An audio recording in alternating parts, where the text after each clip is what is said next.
teaspoon of butter, just a little bit of crushed garlic. Give it a mix. Let's add the broccoli florets.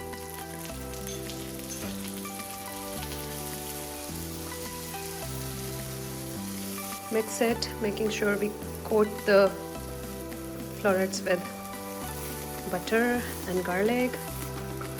Cover it for a minute or two. It's about 30 seconds. Just give it another mix. Cover it again.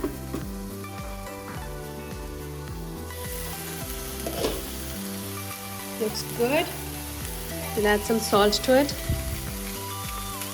and Parmesan.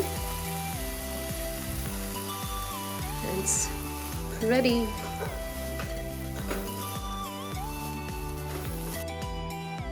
Here we have our broccoli Parmesan ready.